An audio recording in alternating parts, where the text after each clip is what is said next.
Happy March 31st, day 6 of quarantine. Today is National Crayon Day. Good afternoon, guys. I hope your first day of digital learning is going well. I've already conference called with Vanessa and Thomas, and I can't wait to chat with you too. So let's get going on our book today. So if you remember, we had just found out she found a note stuck to the back of the book that she was not supposed to read. So let's see what it says. An introduction to embassies and consulates. So simple even Lion Senkin can understand it. Very funny, squeezy, Lyle. By Sonia. Squeezy Squisito. What is an embassy? What is a consulate? An embassy is a building where citizens of a foreign country can conduct business. This business may include issuing visas, aiding in trade relationships, and assisting in matters of tourism. A consulate is like an embassy, but smaller. Where is an embassy or consulate? This is a tricky question. The easy answer is that embassies and consulates are typically located in or near important cities of foreign countries. For example, the French embassy to the U.S. is located in Washington, D.C. But here's a fun fact. The building and surrounding grounds of an embassy or consulate are considered property of that building's country. So when a person passes through the doors of the French embassy in Washington, D.C., he is no longer in the United States. He is suddenly in France. That visitor would have to follow the laws of France, not the United States. What happens to an embassy or consulate when the country it represents no longer exists? Well, now that's an excellent question. I'd guess you'd have to find an embassy historian to answer that one. Maurizio Squizzato. It's a letter. I'm thinking this is the letter she found. April 12th. Dear Mayor Assad, this past week, I've been helping my daughter Sonia research information about the Republic of Fitsio for her local history report. As I'm sure you already know, the Republic of Fitsio is a long extinct country that was once built a consulate in our humble town. Sonia was inspired to research the country and its consulate because of the plaque on the trunk of her friend Winnie's treehouse. On a hunch, I did a bit of digging on my own and discovered that the exact spit of land where Lenny's linden tree was planted was in fact the site of the Fitsio's former consulate. Although the consulate was long ago torn to the ground, the tree planted from a Fitsian seed over 150 years ago remains. Now, I am no lawyer, but it occurs to me that this tree, once a product of the Republic of Fitsio, and planted on what was technically Fitsian soil, is most likely still part of the now defunct Republic of Fitsio. All this makes me wonder if perhaps young Winnie's treehouse might not technically reside on U.S. land. I worry it's possible, it's unlikely of course, but I believe it's possible, that when Winnie is inside her treehouse, she might not be living in the United States. Even if I'm correct in my assumptions, I sincerely doubt that this small technical anomaly will ever amount to anything, but I did want to bring that matter to your attention, just in case my hunch is correct. Is there some course of action we can take to address the issue? Sincerely, Maurizio Squizzato. So, I don't know if you understood what that was saying, but it's saying that technically Winnie's treehouse is not in the United States. It is it's an embassy for the Republic of Fitsio. So technically, when she's in her treehouse, she's in a different country. Crazy, right? Ooh, we got a lot of notes here.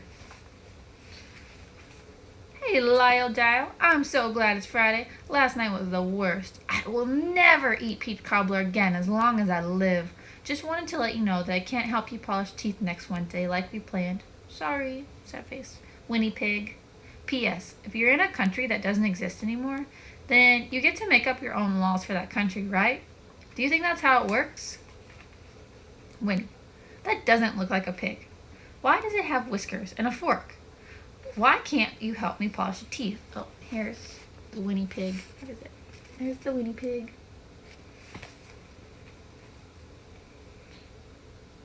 I know you have to work on your history report, but maybe you can come over and I'll polish and you work. Please, my cousin Parker tried to snag my teeth again this morning.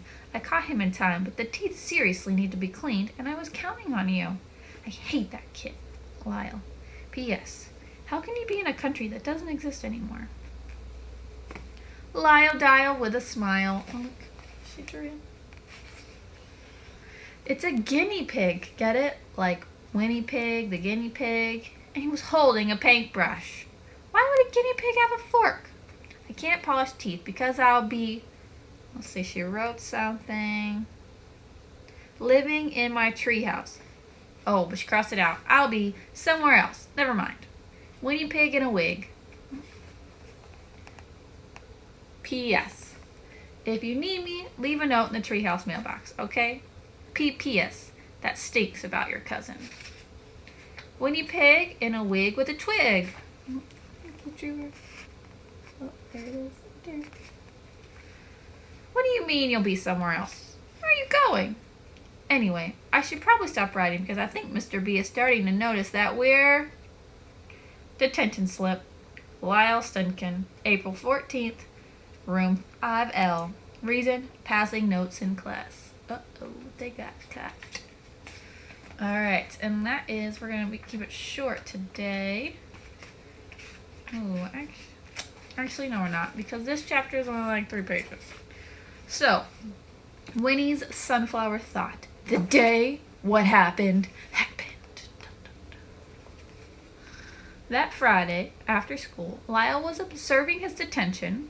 I think everyone should know that I'm such a good friend that I tried to eat the note so Winnie wouldn't get in trouble too, even though paper is bad for your digestive system and your teeth, Lyle.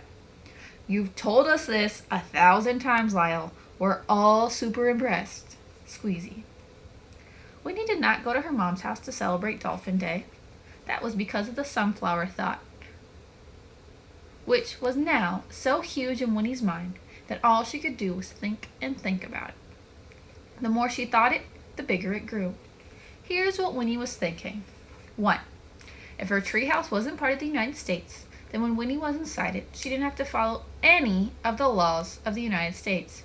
Laws like you have to do what your parents say, especially if your parents are acting like major weirdos and driving you nuts and making you fail 5th grade. 2. If her treehouse was a part of the Republic of Fitzio, and then when Winnie was inside it, she got to follow the laws of that country. 3.